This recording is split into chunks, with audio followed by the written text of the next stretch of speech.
বন্ধু হ্যাঁ কি খবর রে? আজকে সকালে কি দিয়ে রাস্তা করছ রে? আরে নাস্তা করছি চিতাবাঘের মাংস দে। সীতাবাঘের মাংস দে? হ্যাঁ তুই তো এমবে কইলে তো বুঝবি না, ঘটনা তোর খুইলা কই। ক দেখি।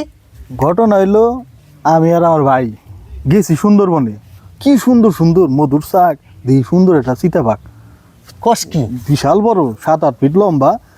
পরে কই আট পাই গিয়ে যাই, হ্যাঁ গেছি পরে এই দেখ এনে দাগ দেখছা, হ্যাঁ এই যে ডাক আইসে করলো কি বাঘ এম বেটা খাবলা দিল।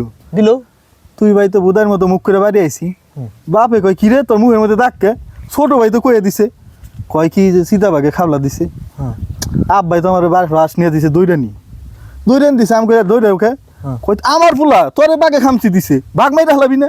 ও পরে তো আমার তো জিদ বাইন্দা গেছে বুঝছ না, আমি আবার চলে গেছি, একলাই গেছি। লাঠি লুঠি নিয়ে একলাই, কোনো লাঠি মাঠি নাই। ও। গেছি যাই হেরে দি ওই চিতাবাঘ খুঁজবা লাগছি, আরো দুইটা বেচছে, ওই দুইটা ধরি নাই। ওইটা আইসে পরেই ধইরা মনে কর মাইরা লাইছি। এরপর থেকে সকালবেলা চিতাবাঘের মাংস দিয়ে নাস্তা করি। তাই নি?